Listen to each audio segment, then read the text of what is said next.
Hello to everyone joining. Hopefully you can hear me. We'll be getting started in just 1 minute. Thank you.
Okay, welcome attendees. I see our numbers growing. We'll be starting in just a few seconds.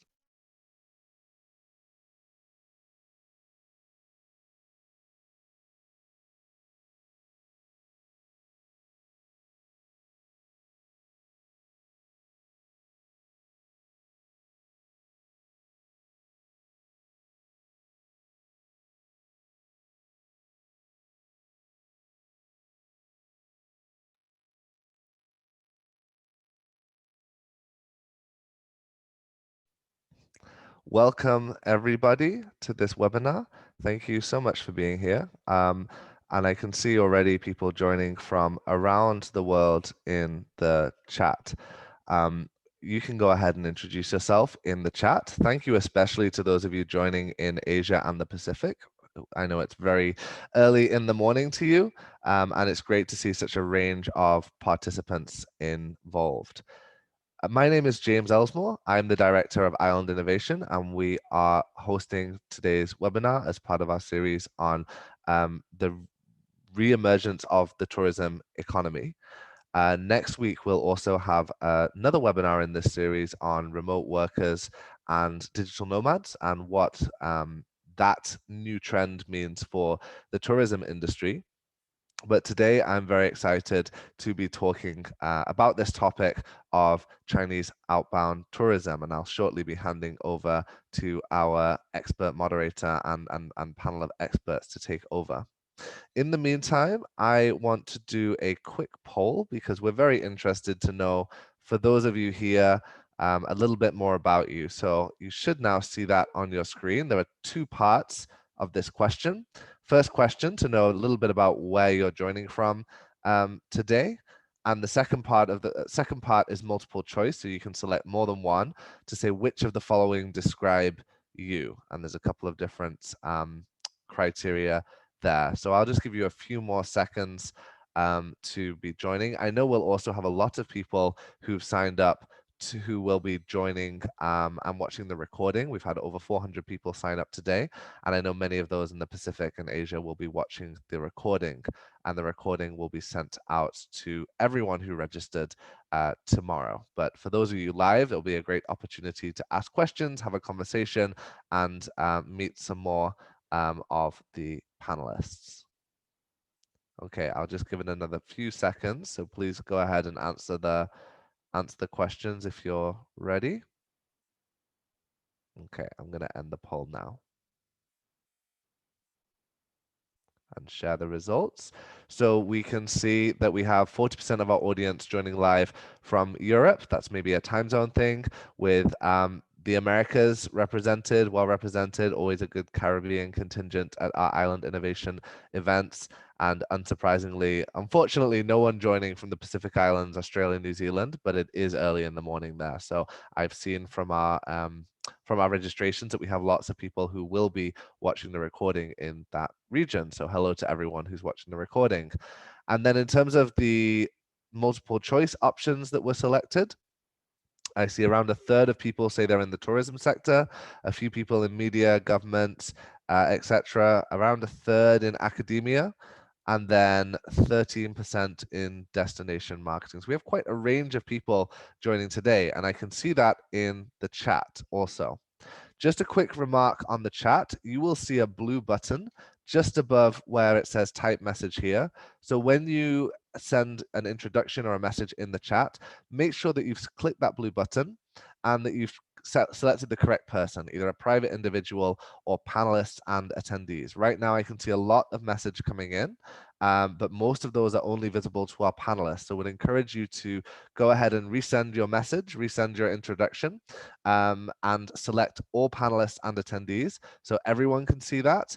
And go ahead and introduce yourself if you haven't done already. Hello, Simata, who's from Tonga, but joining from Japan. Hello, members of my team from Island Innovation, Simon. Amit's joining, Ronald's joining from Belize, Ibrahim in the Maldives, Ambassador Ricate from Brazil.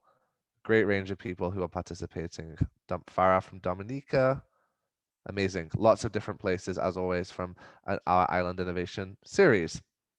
Okay, so before I hand over, one quick remark. We have the chat. We'll encourage you to use that. As I said, I can see a lot of messages coming in only for panelists. So please do select that all panelists and attendees button. But if you have questions, don't put them in the chat because we might miss them as they go along. So please go ahead and add questions in the Q&A box. At the bottom of your screen, you'll see a button that says Q&A, and you can go ahead and add questions in there as we are going along.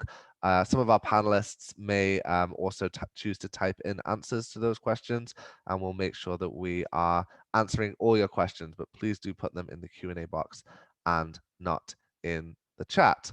So one last thing about Island Innovation, we host various events throughout the year, as I've mentioned. We also work with a range of governments, destinations, and private sector companies on areas around communication. Please do, if this is the first one of our events, I know a lot of you, it's our first event, please do check out our events page on our website for more information about our upcoming events, and we hope to see you at those. But I am going to disappear now and invite our expert moderator to join.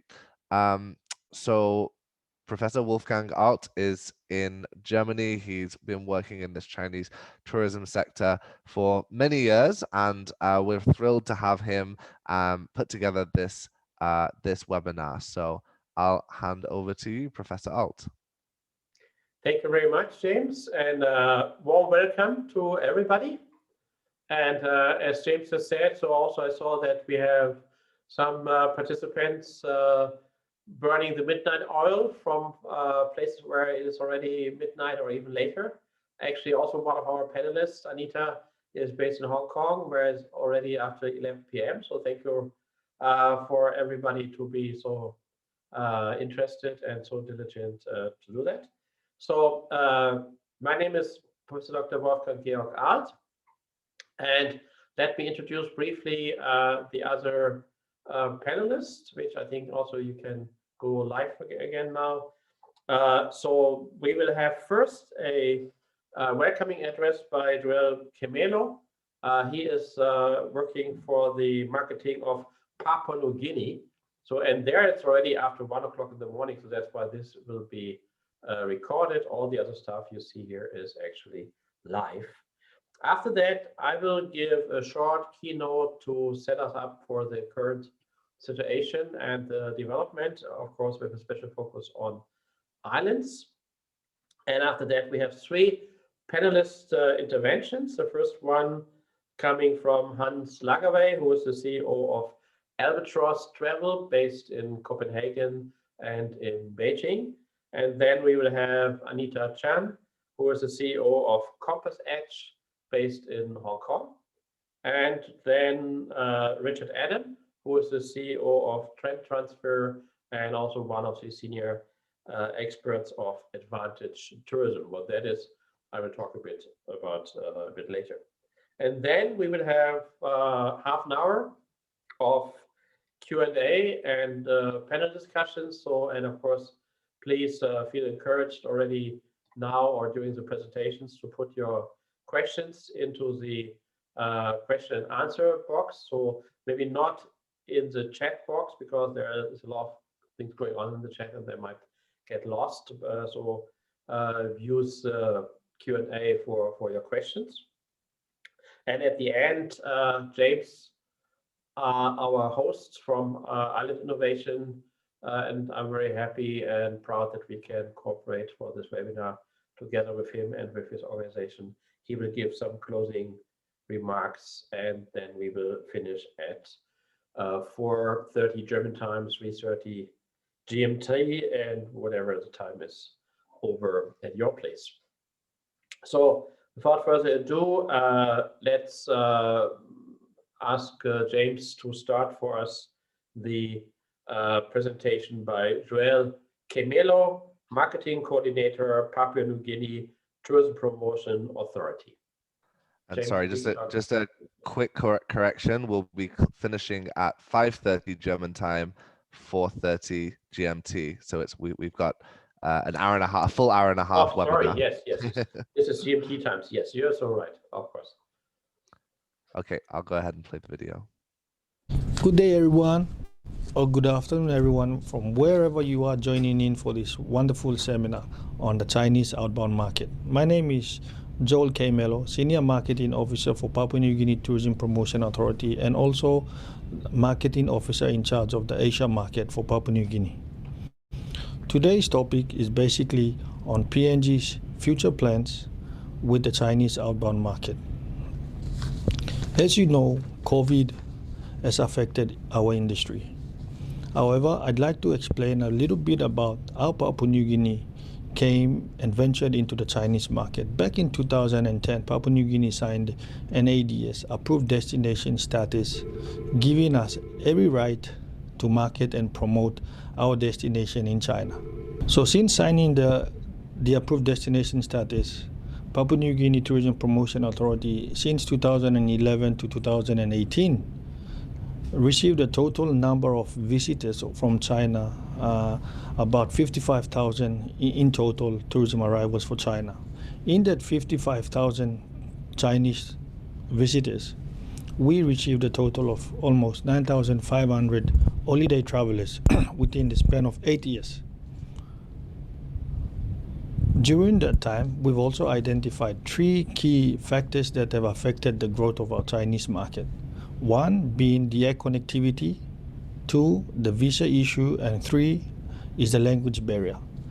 Basically, in 2018, when Papua New Guinea hosted the Asia Pacific Economic Conference Leaders Summit, we were given the opportunity to have bilaterals with the Republic of China and Papua New Guinea to address certain key economic issues for the 2 economies. Papua New Guinea talked about tourism as being one of the key issues. Therefore, during 2018, there were key agenda discussion between having a direct flight from Shanghai to Port Moresby, and also relaxing the visa protocols for Chinese passport holders for Papua New Guinea. Post-APEC year, in the last 8 years, Papua New Guinea has slowly grown confidence for the Chinese market. In 2019, we hosted our first bona fide Chinese tour groups for Papua New Guinea. They came and experienced our culture, they came and experienced our food, and they came and experienced our land of 1,000,000 different journeys.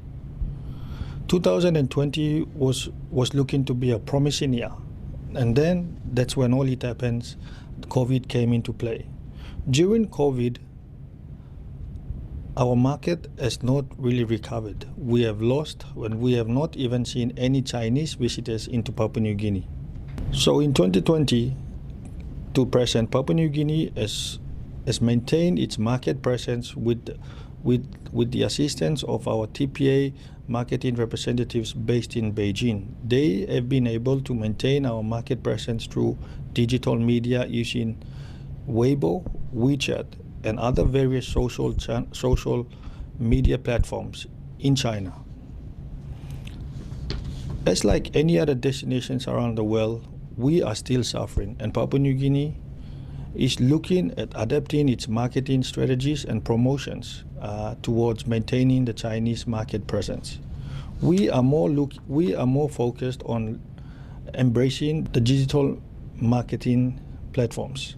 Papua New Guinea is no different to any other destination around the world. With our Safe Traveler Guide introduced, PNG has refocused on domestic tourism while recognizing that international market presence must be kept alive. PNG TPA office has formulated a key marketing strategy plan for 2021 to focus on one, digital marketing that is basically e-learning for travel trade agents, hosting of regular webinars with travel trade partners in China, hosting or attending virtual expos, and also maintaining the social media platforms in WeChat, Weibo, Baidu, and etc. By realigning from our usual marketing plans pre-COVID to the following sizable travel show that focus on niche products, looking at roadshows in Tier 1, Tier 2, and Tier 3 cities, and sales calls to the only biggest travel wholesalers and retail agents. We will mainly focus on digital marketing while the travel and tourism industry is yet to relax its travel restrictions. This is basically destinations such as in the Pacific region are adapting to COVID on how best we can survive. We need our markets to open up again. China being the largest travel market, to have a focused travel bubble around China could be a possibility. Thank you.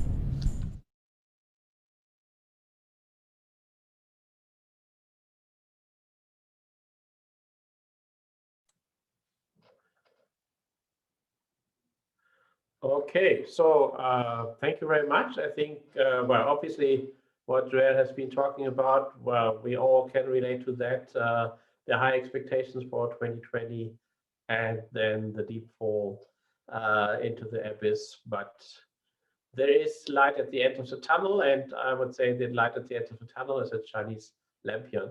So let's see that we can have a look at the. Wolfgang, do you mind putting your video on? Sorry. Say again? We can't see you. You can't see me? Why would that be the case? You turned your video off. That might be the There reason. we go. There we go. That might be the reason. Okay, so you had to make do with my voice, but now you should see me. Yes, okay, very good. We can. So yes. So and so let's now yes. Let me give you a short overview based and following up on what Joel has been saying on how the situation is, and so I hope that you can see my presentation now. Let's see. There it is. Is it visible? Yes, that's great. Okay, so challenges and opportunities of China's post-virus outbound tourism, of course, especially for island destinations. So very quickly, so who are we? So COTRI is a research institute specializing only on the Chinese outbound market, has by now a history of 17 years, and I started it after I stopped being a tour operator and becoming a full-time professor. So just quickly, you know who's talking to you. So I started to go to China first time 1978, quite some time ago, and have been working for a long time as a tour operator, and have been until last year for almost 20 years been a professor for international tourism management. And you can see I'm working with quite a number of organizations all connected to international tourism. And on the left-hand side, you can see at the bottom the little book I published last summer about Chinese outbound tourism in the 2020s. So first part, concentrate on what are the challenges and opportunities of China's post-virus outbound tourism. First of all, the good news is the appetite for travel is likely to rebound. So this is a results of, there are many surveys, but this one is from the China Tourism Academy, the official body in China for such questions, and they published this article, and many other surveys confirm that as soon as possible, Chinese are still happy to travel outbound. And on the left-hand side, you can see the development in 2018 and 2019, and the forecast. So by now it's already we know that the falling down to 80 million travels, most of them in the beginning of the year in 2020, but our forecast for next year is still reaching 100 million, and 2022 reaching more than we had in 2019. So we are more optimistic than maybe you have seen PATA forecast recently. And to explain, Greater China, that means Chinese people traveling to Hong Kong, Macau, and Taiwan, and the rest of the world is everybody else, including all you participants. And on the right-hand side, also good news. From August onwards, Chinese travelers were allowed to travel to Macau without having to go into quarantine after return, because in Macau there has not been a single case of the virus. And so only in the last 5 months, we had already almost 2.5 million Chinese people traveling there. So if the Chinese are able to go there and they believe it is safe, they go there. More good news. Do the Chinese people have the money to travel? Yes. We can see that actually China has been the only G20 country in 2020 which had a positive GDP growth of 2.3%, and for 2021 it's forecasted to have the highest GDP growth of all G20 countries other than India. So the top 10% of the Chinese society, and we have to realize only the top 10% of the Chinese have a passport and have the money to travel, certainly beyond Hong Kong, Macau, Taiwan. So this part of society is still rich enough to travel internationally. The reasons why most Chinese are traveling outbound have also not changed. So to see the world with their own eyes, to settle new experiences, very important also to gain prestige, confirm their status and their self-image as somebody who is important, who has made it. Following serious leisure interests, so more and more Chinese define themselves as being somebody interested in golf, photography, whatever. Also very important, following the examples of their peers, so doing what the other people are doing, and their idols, some celebrities. And there are many more reasons. Of course, business travel, traveling for health, for education, for religion, for shopping, for transporting, what happens in other parts of the world, all that. But the important reason for most Western, let's say, tourists to travel, which is to relax and to have a holiday, this is something which is true for short-haul trips. So if you are in the neighborhood of China, like Jeju Island, or maybe even, let's say, Bali, that might be the case. But for long-haul trips, it is rather activity, not relaxation. So from all the surveys, we can see that about 2/3 of the Chinese are saying, as soon as the visa are available again, the air connections are back, and I can trust in the safety of the place, then they want to start travel as soon as possible. On the other hand, a lot of things have changed, especially how most Chinese people want to travel outbound. And this is something which is basically good news for islands. So there is an increased interest in nature experience. There's an increased awareness of healthy surroundings and of health. In the lockdown periods, people have learned again the values of family and of good friends. So they are more interested than before in traveling with their family or with their friends in small groups. There is much more interest in new destinations and in destinations where not too many other Chinese people are traveling to. So opportunities for places which until now have not seen so many Chinese tourists. Interest in smaller destinations, not so much anymore in big cities. Again, for most islands, very positive. And also more interest in contact with local culture, authenticity, sustainability. And that's very important, I think, because in the past, many destinations, that includes islands, had rather mixed experience with Chinese visitors. In many cases, they were just attracted by the low prices, and they had only limited interest in actually the experience in the destination, and they did not take much care of local culture and nature. You all know what we are talking about here. So in the post-virus times, Chinese outbound travelers want to trust the host. That is certainly an important point. And so to show them that you are engaging for the Chinese market, and one example would be you have to accept mobile payment. This is a not an option, but a prerequisite. Showing your knowledge, that you learned something about the needs and expectations of Chinese travelers and reacted to that. Your sympathy for the visitors and their interest in them as persons, not just saying, "Ah, you're a Chinese, I know what you want." And of course, short term, also the question of hygiene and sanitation. So, and the post-virus Chinese are looking for satisfaction, maybe more than before. So it's a good time now when you don't have so many or even zero Chinese visitors to think, okay, how can we make our product more interesting? So if you have a beach, maybe think about this not only as a place of recreation, but also, especially for kids, that can be also an educational place where kids learn about the ecosystem of an atoll or of an island. The restaurant can become in the afternoon a school where you teach people local dinner tables, which can be from using complicated cutlery to trying to eat with your hand.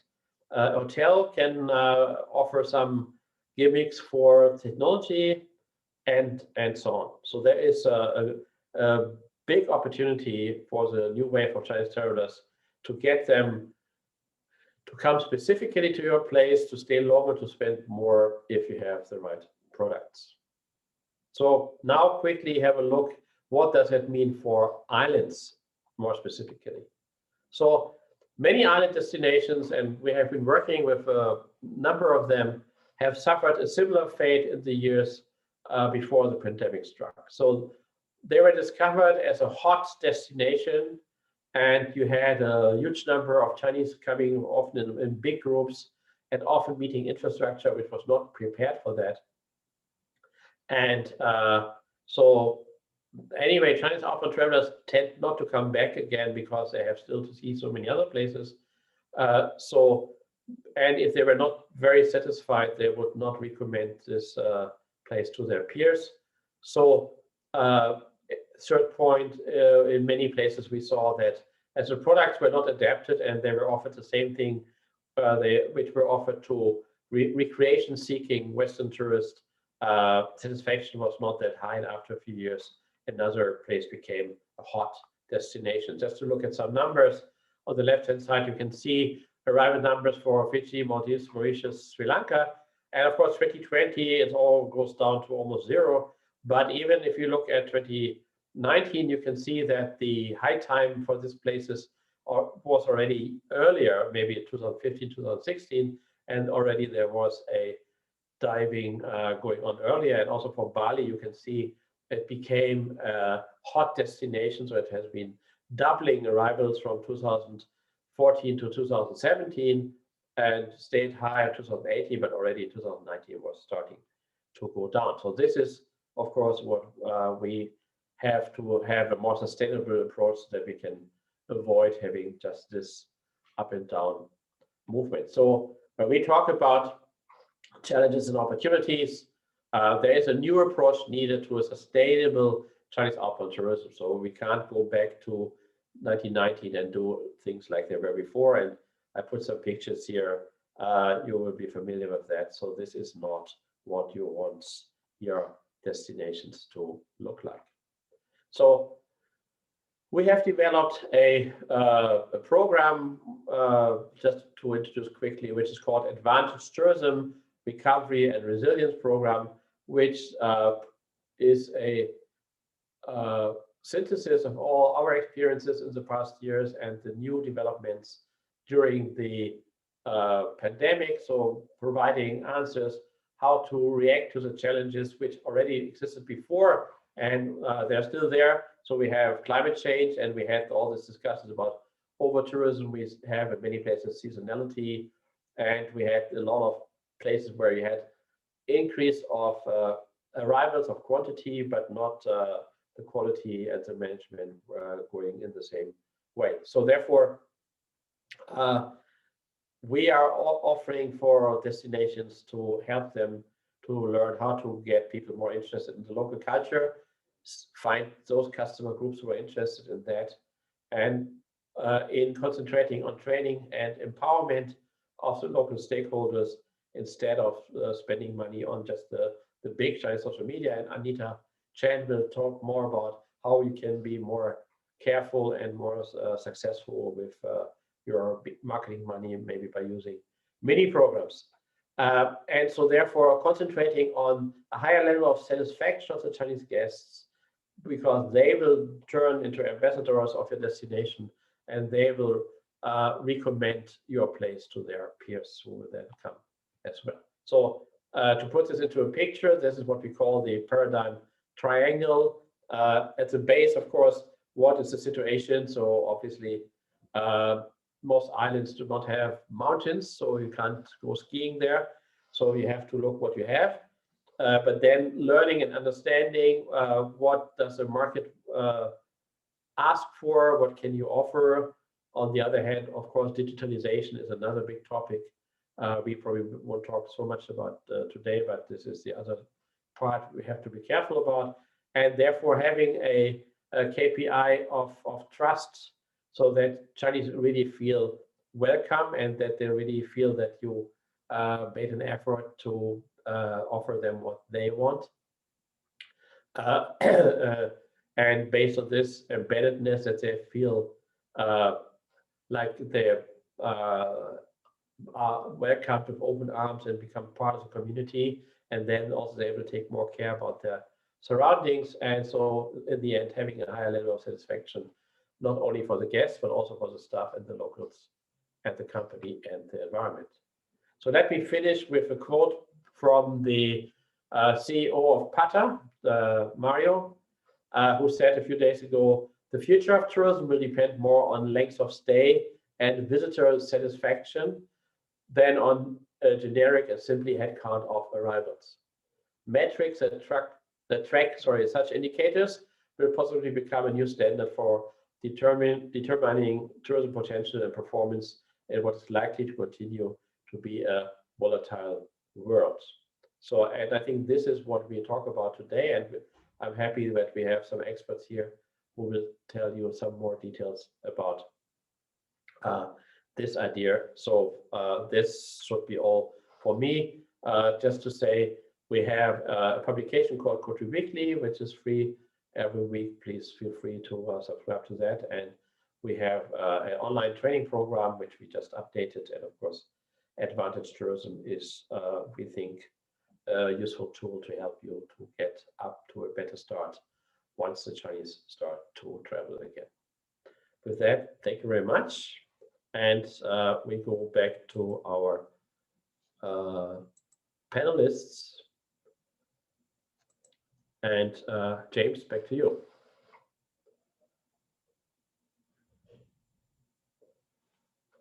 No? Hello? Oh, no, please go ahead and introduce the first panelist. Okay, I will do that. My honor. Okay, so then let's go straight away to our first presenter. You can already see on the screen with some, are these ships or boats? Ships, I think, behind you. Unmute yourself. So yeah, you can't hear. Yes, okay. They are definitely ships. Yes, so and I'm sure you will tell us in a minute why you have this behind you.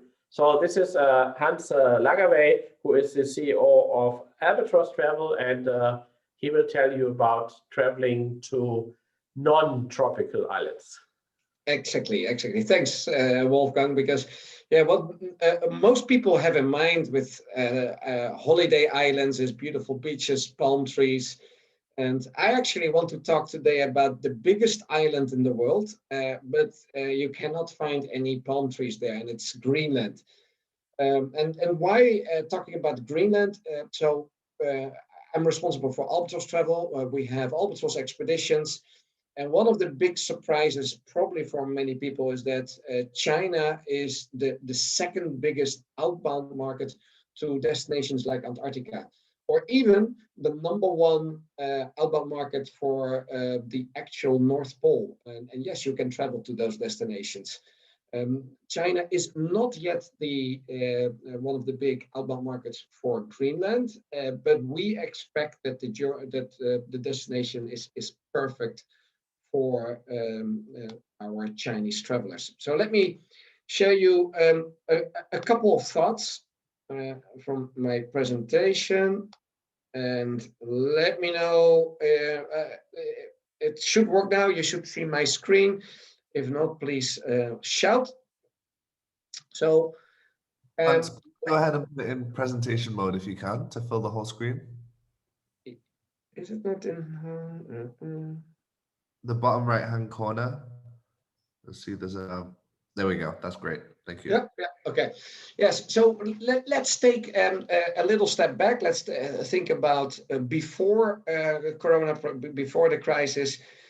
Over tourism was one of the hot topics in tourism, and which is not, a strange issue if you see the growth of tourism globally, and in certain destinations we really had a problem of managing crowds. Well, this is why we think Greenland is one of the destinations to go for the future. It's the complete opposite of over tourism. So there's no crowds, there's no big scale. It's all very pure and authentic. And if you think about the number of tourists currently it's of course zero, but before Corona, the number of tourists to Greenland, it was at the same level as the number of tourists, for example, visiting Liechtenstein in Europe, or San Marino, this mini country in Italy. So really small numbers, but a beautiful big island. So as I said, it is the biggest island in the world. People think it is very cold. Well, actually in the summer it can get quite nice. It is in the summer usually above 0 degrees, but it can go up to 15, 20 degrees. So it's absolutely not horrific. Population is very small, so only 50,000 people living in Greenland, but an enormous tourism hotspot. And plenty of places around and opportunities to visit Greenland around. The east side is less, you've got less settlements there, less cities. So the east is really about nature, pure nature. It's not that accessible. So the way to access is more via an expedition cruise vessel, while the west side has got settlements, and here you can stay in very comfortable hotels and have very nice restaurants. So a little tour, and I'm clicking now on my slide. There's a small delay, and there's still a delay. Yeah. So why do we think Greenland is a destination of the future? Well, first of all, you have the UNESCO World Heritage ice fjord in the little town of Ilulissat, which is a phenomenal place to visit, and it's easy to visit. You can just walk around there. There's a lot of attention to Northern Lights tourism. Well, the best place, and this is scientifically proven, to see Northern Lights is Greenland. Of course, the Greenland ice cap has a lot of attention, actually from a global warming perspective. It is an enormous ice cap, and you can actually visit it. You can walk on it, you can even camp on it. And that is what you can do via the location Kangerlussuaq. There, it's easy to get on the ice shelf. With all those words, it might be clear that Greenland is an adventure destination. It's perfect for hiking and kayaking in the summer, for dog sledding, snowmobiling in the winter. It is an authentic experience, so don't expect any tourist traps that you see around the world. It is very remote, but it's easy to travel to. There's daily flights into Copenhagen, well, in before and hopefully after Corona times, and also daily flights to Reykjavik. So not very difficult to travel to. Everything is small scale, but with today's comforts. So you have really nice hotels and actually really good restaurants here. And referring back to the over-tourism locations, this is absolutely a destination where you will be welcomed with a smile. So next to visiting Greenland with ships, we also have there and on the western side, hotels, adventure centers, you name it. One of them is indeed in the location Kangerlussuaq, which is also the place of the main airport of Greenland. And thanks to Volkswagen, this is the place for an easy access to the ice cap. And why thanks to Volkswagen? Because they developed here a test road for their cars. They're not using it anymore, but we are definitely using that access way. And these are some of the visuals. It's beautiful, pure nature. And as I said, if you come back then in your hotel, it's also a very comfortable place. Ilulissat, I referred that it's the place for the ice fjord, the birthplace of many icebergs. Some say it was the birthplace of the iceberg that sank the Titanic. I don't think that's scientifically proven, but it's definitely a magical place. And it's also a brilliant place for example, whale watching. And here some visuals of Ilulissat and also the little settlement of Okatsut. So this is a settlement an hour sailing from Ilulissat, where we bought a hotel and a very, very tiny lodge for more day trips if people really want to experience an authentic fishing settlement where only 30 people are living. So what's holding us back? Well, the first thing that's of course holding us back is borders and closed borders. And it's interesting also having discussions with Wolfgang about it. After Corona, people see China as very risky because it is the virus originated in China, they say.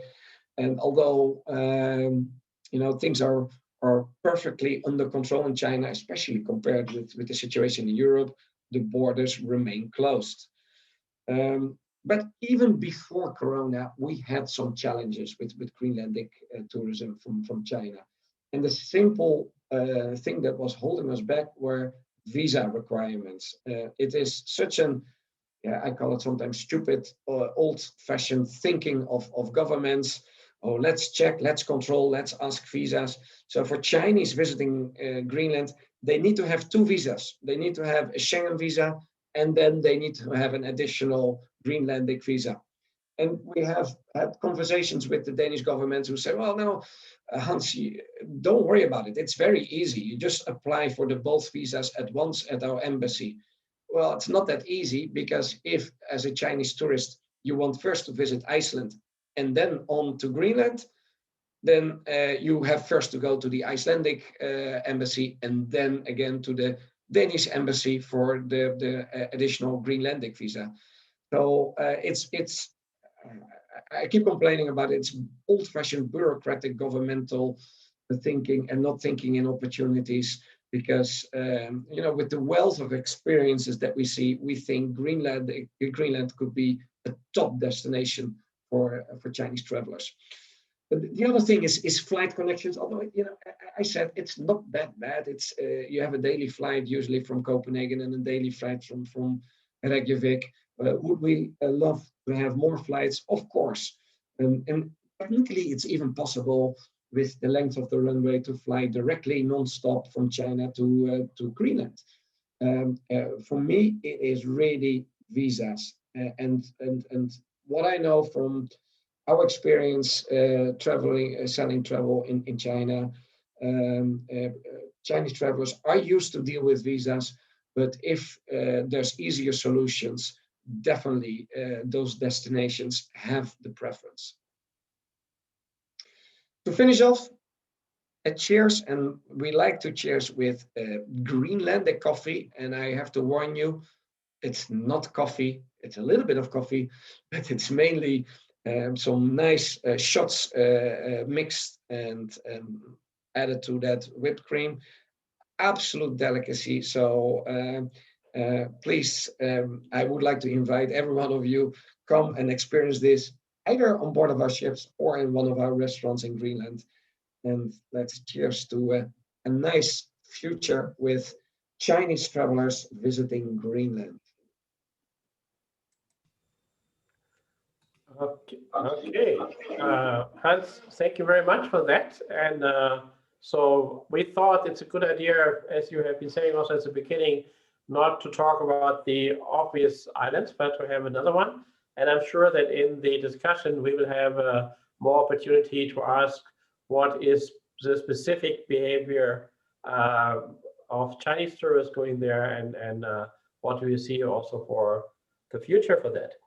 So Hans, thank you very much for that. And so now a quarter to midnight in Hong Kong, but Anita, you look still like the springtime. So thank you very much for joining us. And Anita Chan, who is the CEO of Compass Edge, she will give us some more IT and marketing oriented advice on the Chinese market after this bloody, excuse my French, virus is gone. Anita, the floor is yours. Thank you, Professor Woodcan.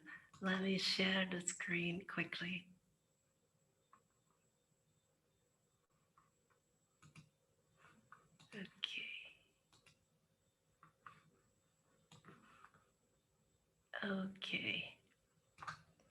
Okay, so hello everyone. This is Anita Chan, CEO of Compass Edge. I think my screen is frozen. Let me try one more time. Then I'll get started. Okay, so thank you, James at Island Innovation and Professor Woodcan at COTRI for the speaking invitation. I spoke at many conferences before on China outbound tourism, and I'm very excited to be here today, although like Professor Woodcan say, it's already close to midnight in Hong Kong. So let me get started. Okay, so instead of talking about my work life, here today, I'm going to show the audience a little bit about my personal life. So I'm a Canadian Chinese and love to travel. So I understand both the Western and Chinese mentality. I'm showing you some of my travel pics at some islands and rural destinations and where you may be located. And after Hans' presentation, I would definitely go to Greenland as my next destination. Anyway, you can see other than sun and beaches, there are so much more I have experienced. So hopefully in today's section, in addition to my professional opinion, I hope my personal travel experience and preferences can be interesting to you too. Okay, very quickly about Compass Edge. We are headquartered in Hong Kong with an IT office in Wuhan, China, and a European sales office in UK. We are an award-winning MarTech digital agency for the China outbound market, specialized in the tourism sector with over 550 clients globally. And let's start with some good news for this audience. According to ITB China Travel Trends Report in 2020, island travel at 87% is the most popular travel theme in the post-COVID era, followed by family trip and outdoor and adventure trip. Also, self-driving and FIT, free independent travel, at 71% are most favored by Chinese travelers in 2021. So now the big question is, how do we capture this? The e-commerce model is actually changing in China. I come up with this analogy and hope it is easier to understand. In the West, our traditional model of e-commerce is very much search engine driven. It is like going to a restaurant. you're given a menu. So you look and search what you want, maybe do a few comparison, but you like it, put it in the shopping cart, purchase and done. But in China, it is more socially driven and more a recommendation engine. So it is like you go to a Japanese sushi train restaurant. The conveyor belt is like different platform that they will automatically pushing, attractive products right in front of your face, rotating every second. You do not even need a menu. When you walk in, you look at the customer sitting next to you, look at what he or she ordered, looks good, and you pick it up. Then you talk to your friend, have a great time, and then you pick up whatever that comes by that look attractive to you or what your friend recommend. Then later, the restaurant manager comes out telling you what's fresh of the day, and then you pick that up too. So in China, the e-commerce model is changing from give me what I want to tell me what I should buy. So that is very interesting.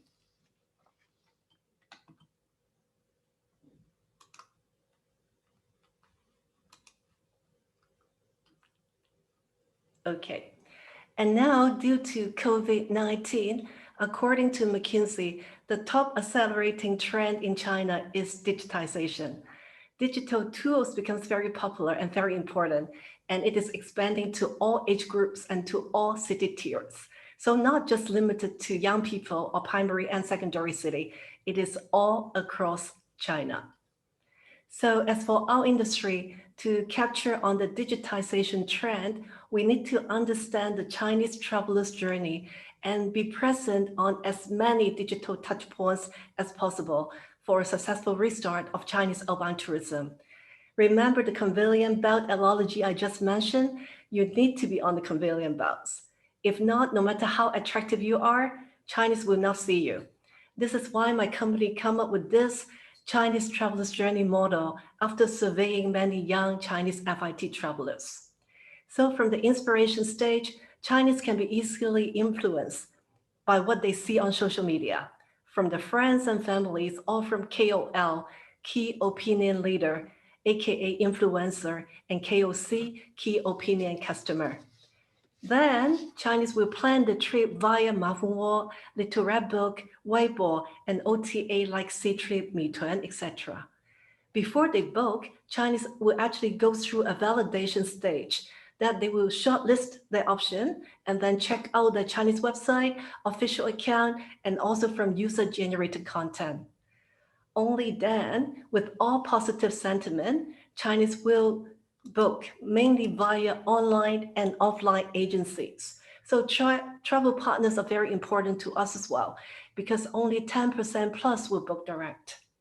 Then they go and experience, but this is not the end. They love to share. They will share their experience on WeChat and Weibo, Little Red Book, OTAs, and their sharing become inspirations for others.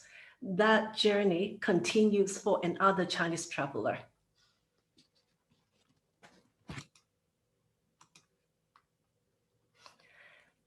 Now, due to COVID-19, since international leisure travel has stopped, what emerged in China is cloud tourism. It is to use live streaming, short video, VR, AR to stay connected with potential Chinese travelers. Museums have done a lot using these tools, and this will be great for island destination too. Okay, and now when outbound tourism really restart, how can you capture more revenue and enrich the experience while Chinese are at your destination? The answer from a digital standpoint is actually mini program. Professor Witkin just mentioned that. He is a real example of a WeChat mini program that my company developed for an independent hotel. You can see it focuses on all aspects of experience, from dining, shopping, activities, in addition to just a hotel stay. And everything you see here are transactional. So they can click and buy, and that enriched experience, and then everyone can get more revenue. And now, while we wait for outbound tourism to rebound, I'm just launching an interesting project, building a community of key opinion insider. I call it KOI. Online now it's flooded with influencers, KOL, and they are expensive and commercial. So what I think leisure travelers will value or will progress to are getting authentic insider news from our industry colleagues, but not to sell your own brand or know-how selling, but real insightful content to help the travelers to get the most from the trips. So this is what I come up and predict as the future of the online travel ecosystem. And I hope I'm right to some extent. So that is the end of my presentation. Hope you have enjoyed. I will join the other speakers in the panel discussion and answer any of your questions. Thank you very much. Okay. Thank you very much, Anita. I think that was very, very insightful. And I especially like this idea to compare looking at the menu with looking at a sushi restaurant conveyor belt. And I think this is a very powerful image and very easy to understand. This is how the things will happen in the future. And I also thank you for this koi initiative. We will all turn into Japanese goldfish in supporting you in that. I'm certainly are happy to be a koi with you in the future. So with this, we are just a little bit behind time, but so I think we're still good. And certainly we don't want to miss the presentation of Richard Adam, the CEO of Trend Transfer. And you can already see from the background that he is up in the mountains. And so let's see what he can tell us before then we start the Q&A. So I tried already in between to answer some of the questions, but still feel free to ask more questions. But now it's over to you, Richard. Thank you, Wolfgang, and hello everybody watching. Well, different to the background, this is the area I try to spend my COVID time here. I do also have some experience in living in South Pacific Island for some substantial time because I'm actually Australian national. So I'm not the pure mountain guy who doesn't know what he's talking about when it comes to island, hopefully. Well, as the last of three panelists, you're always facing the danger that everything has been said already, but not from me. So I try to put some additional spices to the dish we're cooking here today. We all have learned a lesson, and the pandemic has accelerated trends that have been there already. And in a few aspects, it has brought some additional changes. And from my point of view, there might be a few misperceptions I would like to address. So number one, many people think that tourism recovery on islands and elsewhere is purely a matter of sales, marketing, or promotion when time has come. So as nothing has changed and nothing was learned. Misperception number two, the Chinese source market predominantly provides low-yielding package tour groups and scares other target groups away. So for me, both positions are dangerous and not true to the full extent. So let me reflect misperception number one. Activating or reactivating tourism basically isn't rocket science, especially in particular for high-profile destinations. In particular, if you care for visitor numbers or head counts, which is when this is the result you finally measuring, it's not rocket science. But visitor numbers or head counts isn't the core objective of tourism development.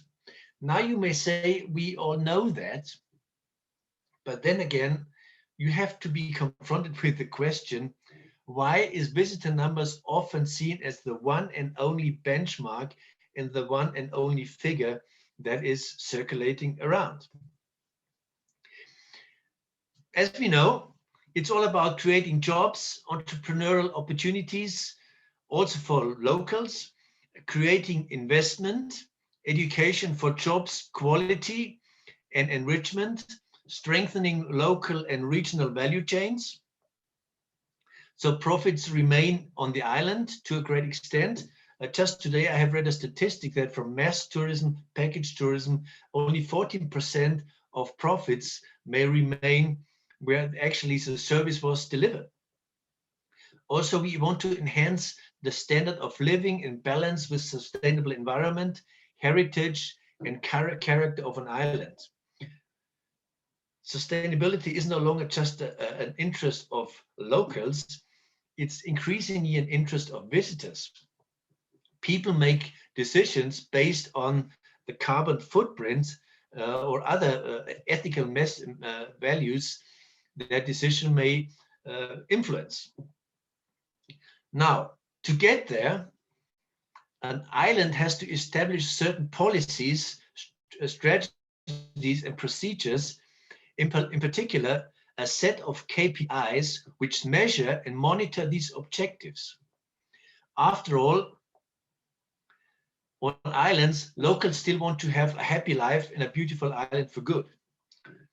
So in other words, before you think about sales, marketing, and promotion or distribution, an island has to be prepared as a destination according to these objectives.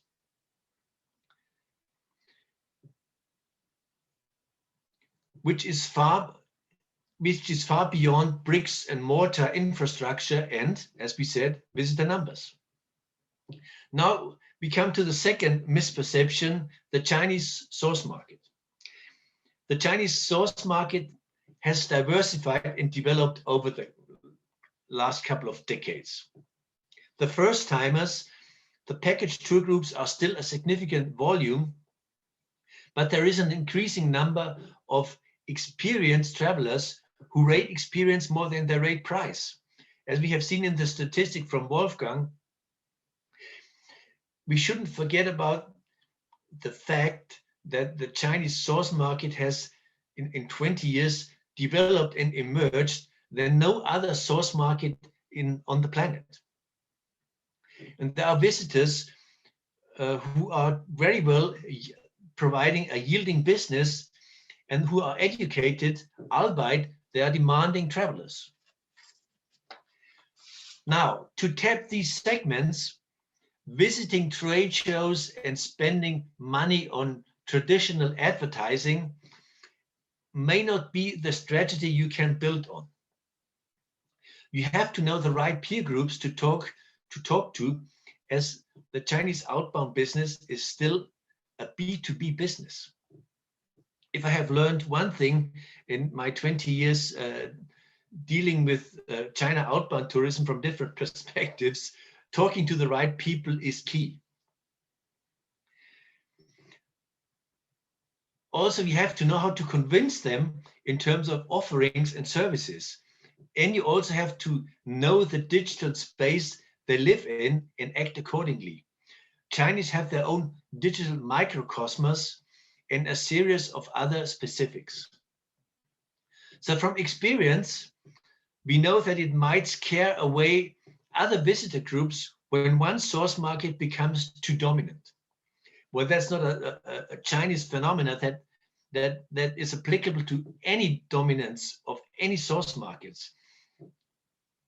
Even the own members of that ethical groups don't want to see only their fellow citizenships around. We all want diversity.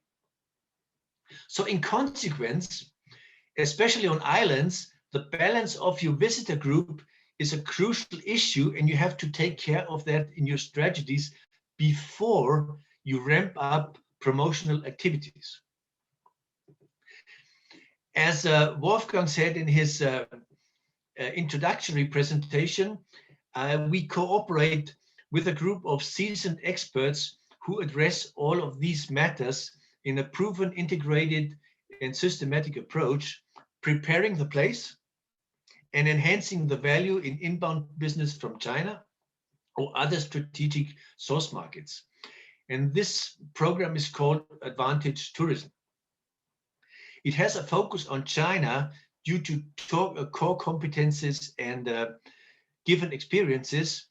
And because this market is the biggest and the fastest to recover, and it is also more complex than others, and also it works completely different. But the principle applies to other source markets as well. And these principles are: number one, prepare your place, including policies for sustainable development, local value chains, including the relevant KPIs, create value for targeted and balanced source markets by understanding customers better than the competitors do. And this reflects in developing the right value-based products and experiences and provide educated service, including the learnings and changes of the pandemic. Now, in both aspects, our approach is about creating ownership by enabling your own resources instead of leaving a consultancy report and walk away. As we all know, the world is not short of good initiatives, concepts, and strategies on paper and PowerPoint charts. On paper, everything sounds good, everything works. In real life, things are a bit more complex. And the key to make things happen is ownership. Ownership means that everyone involved knows exactly what his or her role is, and that is basically steered by KPIs and proper education and training. So this is what we take into consideration with our approach in Advantage Tourism. So I hope I was able to address the subject from a different perspective and give a little bit of additional spices to our discussion here. And I'm happy to be available for Q&As. And so far, thank you for your attention. It has a pleasure being with you here and see what happens. Okay, thank you very much, Richard. So I think I've been following the chat, and there have been a couple of people saying you're right. So, and they agree with what you're saying. So now it's time to start our discussion and especially our Q&A.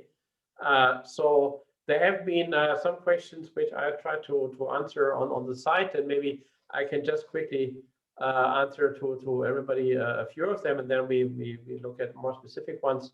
So the question which comes very often, do Chinese people, are they willing to travel long distance? And the answer is yes, if you give them a reason to do that. So there are Chinese tourists going to Galapagos or to Fiji or to Tahiti 30 hours in the airplane, but only if they think it's worthwhile, if there's something special waiting for them at the other end, something which has been recommended by their peers, something which has been done specifically for the Chinese market, then yes, of course, the majority of Chinese people stay in Asia, like the majority of Europeans stay in Europe because also of money and time restraints. But there is quite a big group of people who are willing to spend many hours in the aircraft if they see is something special. Also, there's some bragging power into that, of course, that they can show they do something different. Another question which came up, which many people are asking, so that's why I want to answer this here quickly. Do Chinese people have enough time to travel? And so again, most Chinese are what we say money rich, time poor. So again, the top 10% of the society. So that they have not much time because they only have 10 days holidays, or they are self-employed. So, and there is a lot of money to be earned in China if you're working hard and you're in the right position. So, but saying that, we can see now that in the last few years, and certainly in the new decade, you have more 55 plus people, so who are semi-retired or retired, and they have more time to travel, and many of them have already been working in international relations and in international environment, so they also will be confident to travel by themselves. So this group of people is certainly becoming more important, and not this cliche of the Chinese jumping in and out of the bus and doing island hopping, and every day want to go to another island.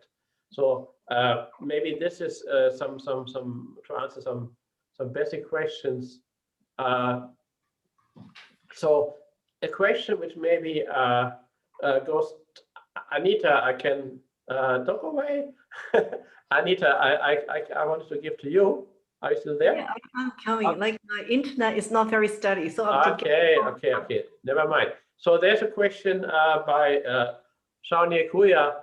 What are the Chinese views with the neighboring countries, such as the Philippines, as a tourist destination? How can a small country as the Philippines boast its tourism to attract more Chinese tourists? So actually, Philippines is not a small country in a way.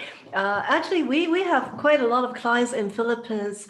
The advantage, is close by. It's very easy to get to. And when you just mentioned about money rich, time poor, that's something that is a very easy selection, for them to pick.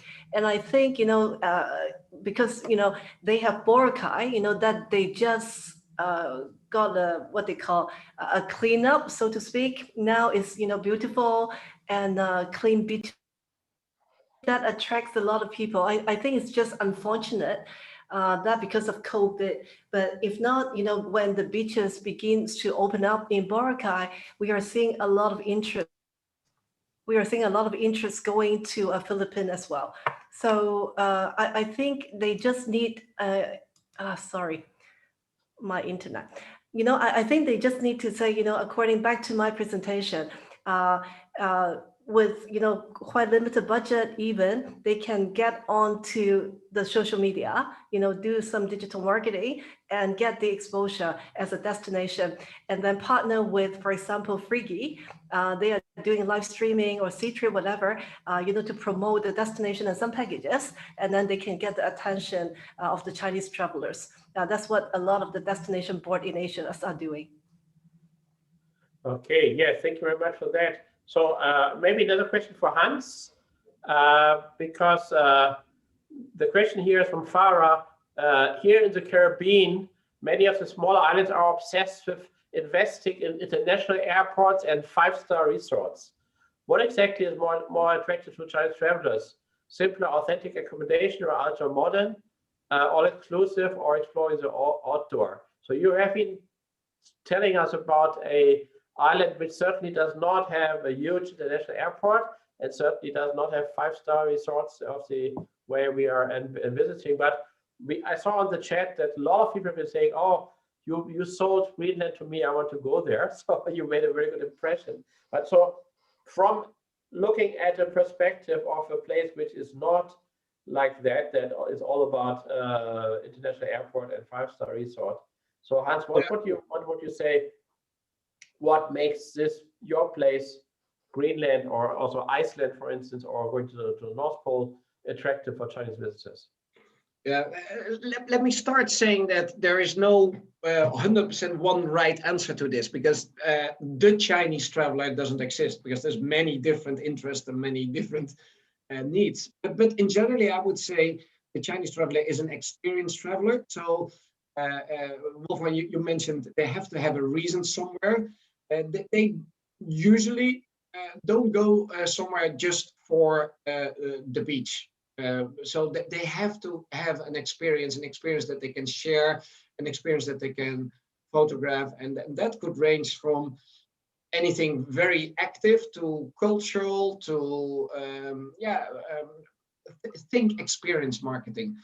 What I have learned from a comfort level, that definitely over the years I saw the demand for more higher end luxury accommodations increase from Greenland, but the important is still the experience. And I give you an example. The Chinese travelers, they like our new more comfortable ships with bigger suites, etc.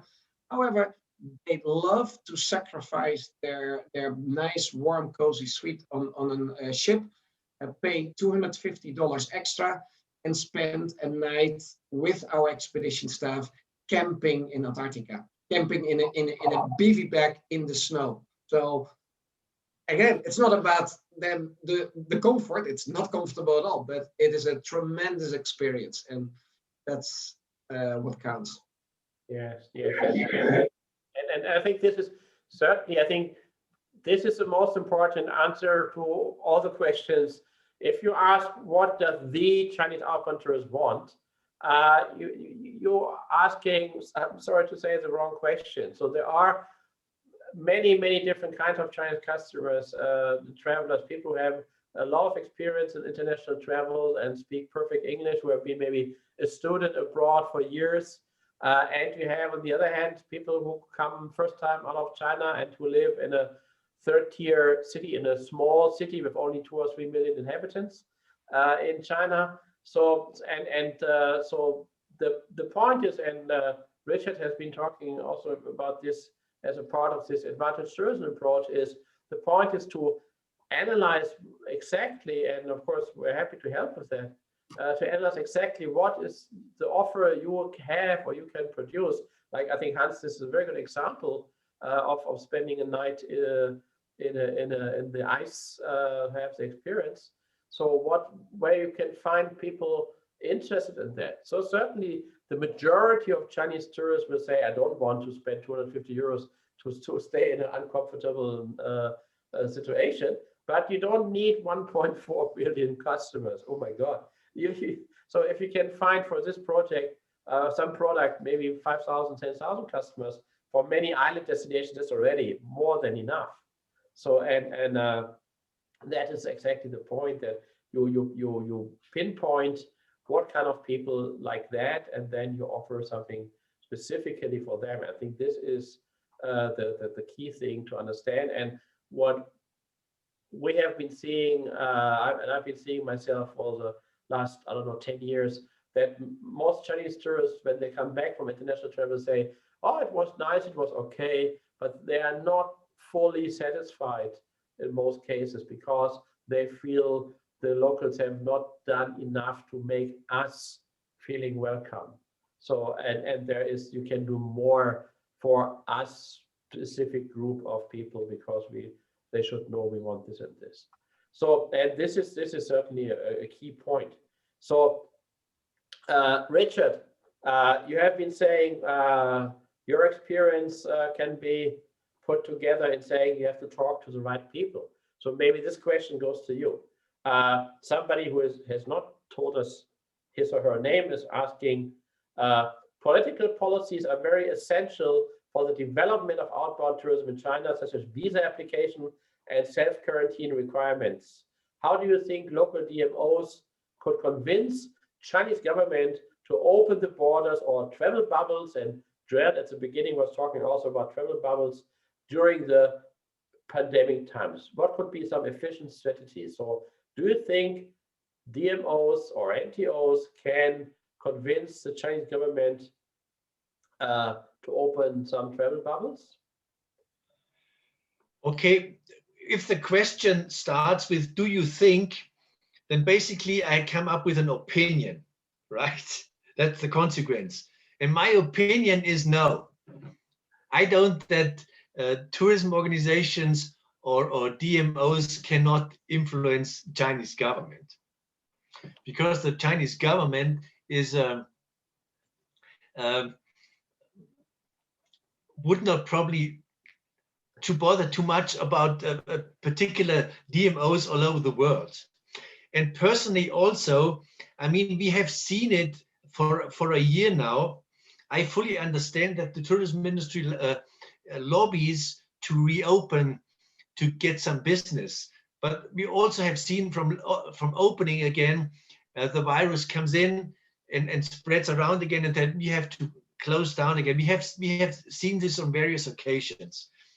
And probably from a general point of view, tourism destinations should take the opportunity now to prepare the destination until the real safe travel with all the vaccines are out there, and not force just reopen and do the same thing they have done before. I don't think that is taking us anywhere. Yes, yeah, I would fully agree. And also, I think what I think cannot be underestimated is the pressure from within. So I think even the Chinese government, even so it's not facing elections, it has to keep local people happy, especially the top 10% who can travel abroad. So that there is certainly a pressure. Well, we all want to travel again, and the Chinese are part of that as well. So the Chinese government will have to keep a balance between trying to make sure that the virus is not coming back, and also giving back the freedom of traveling abroad to the affluent part of the society, because that's what they want. So, and that therefore, I think in many discussions I saw recently, it has been underestimated. It is not just a decision what does the Chinese government want, but many governments would like us to stay all at home and don't talk to anybody, so that will be more safe. Yes, but that's not how human beings are working. So, and therefore, probably to say I'm the DMO of Hamburg or even the DMO of Germany, and I sent an email to the Chinese government and then they changed their policy. That I fully agree with Richard. This is certainly not to happen. But the Chinese themselves, they have been pushing open the borders 20 years ago, and they will do so again. So maybe I think we are almost there, where we have maybe 5 minutes more. There's a question from Ronald Peterson, I think from Belize, and part of the question is, how do we educate our people in the tourism sector for Chinese tourism?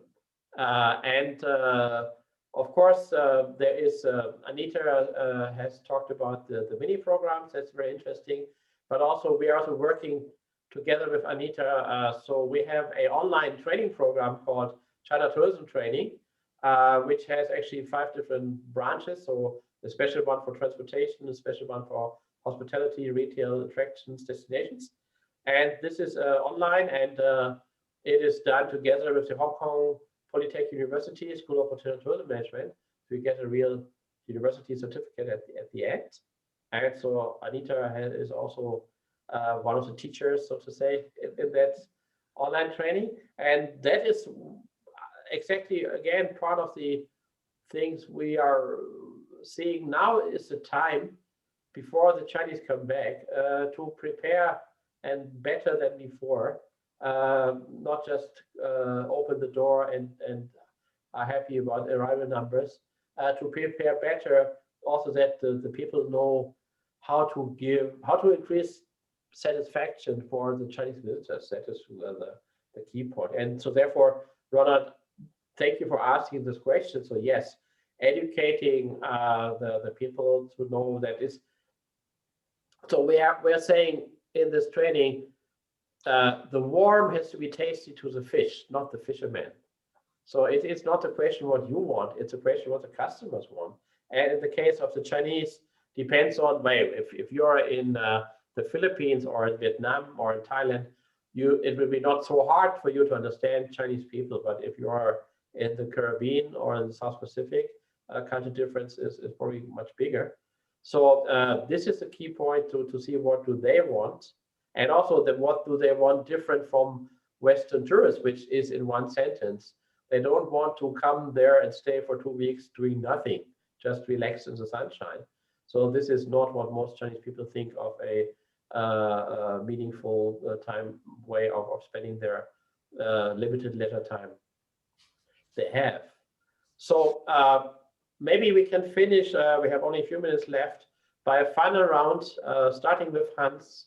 So where will we be in 2023 with regard to Chinese outbound tourism? And I will ask all 3 of you that question. 2023, where are we? Well, I think we are completely recovered by that time, and I would not be surprised if China outbound tourism then again breaks new records. We know the demand is there. We know that the money is there, and people will just wait for the opportunity then again to arise. Okay, good. Anita. Yeah, I'm the optimist too. So, I talk about revenge traveling. So I think that's going to happen, latest 2022, 2023 is going to bounce back. People have the urge to travel. And that is something, definitely concur and agree with Hans. But from a digital side, that's a very hard question to answer because, things change so quickly. So, we talk about mini program, it's so new, like 2 years, and then now it's so mature. So in about 2 years' time, some new tools may come up, some new things may come up, and some new platform may come up that we cannot even predict. So from a digital side, I really do not know what's going to happen, but from the actual travel demand and everything, I think Chinese outbound is going to do very well. Yeah, thank you. And certainly digitalization will become more and more important, whatever will be the form of it. Yes. So, Richard, last word to you.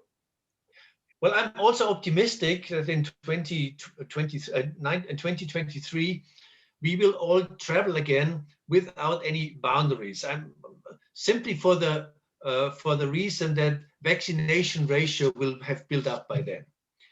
Having said that, I also think that a couple of destinations, including Ireland, will also have adapt to changes because people will have some trauma or will have some new priorities.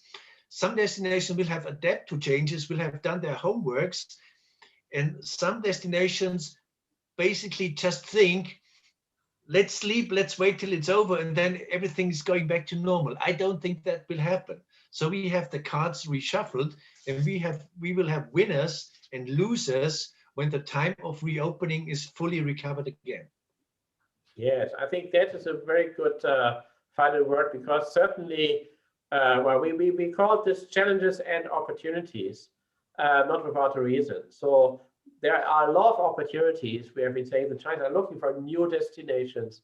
They want to go to places where not so many Chinese people are there. But there's also the challenge that competition just got bigger. So some Chinese are saying, well, actually, I learned in 2020, even in China, there are some nice places. And it got more bragging power also to go to some places inside China. So this idea only outbound tourism is prestigious has been become a little bit smaller. So we have more competition from domestic tourism in China, but also from all the new destinations. And so if you are one of the new destinations, one of the islands which have not seen so many Chinese tourists yet, so you are on the receiving end if you, as Richard said, do your homework. And of course, this is something where I'm sure those who are participating here, that's why you're here, to know how to do your homework. And certainly Island Innovation has in its name innovation. So certainly James and his group will help you with that. And also, of course, we from China Outbound Tourism Research Institute and our colleagues and partners are also there to help you into the 2023. We all have been told just now by everybody will be a bright future if we play our cards right. And with this, thank you for everybody. I saw that we had almost everybody who tuned in also stayed for the whole webinar, which is always a good sign. And with this, for the concluding remarks, I hand back over to James, please. Well, thank you so much, Wolfgang, for bringing this excellent panel together, covering this topic from so many different angles, and of course to Richard, Hans, Anita, and Joel for his video, for all of your insights. I think there's obviously a lot of enthusiasm on this topic, perhaps a lot of new angles that people here had not explored before. We also have had a lot of people joining over Facebook as well, in addition to the 120 or so who were live during this webinar. So thank you, and really appreciate your time. Just quickly, for those of you still here, don't forget to join our webinar next week on the remote work and digital nomad tourism topic. Will be a very, very interesting discussion from quite a different angle, and we have an excellent panel lined up with representatives from Curacao, Madeira, Arranmore in Ireland, and one that has just escaped my mind as I don't have it written down in front of me. But some very good speakers for that session. And also for our Island Finance Forum taking place in April, that will cover a variety of topics. And do please get in touch directly with myself or with Wolfgang if this is something that you need assistance with for destinations, or you see an opportunity for your island or your destination to adapt to Chinese tourism. They have COTRI have a ton of expertise that they can bring to help islands make that transition and potentially gain a very interesting niche in the Chinese tourism market. So we've really appreciated this partnership to pull this together. I will just have a quick look at the chat. Lots of things coming through. Wonderful. We will leave it there and see you next Tuesday for the next webinar. Thank you so much, everyone. Have a wonderful week. Bye-bye. Thank you. Bye-bye.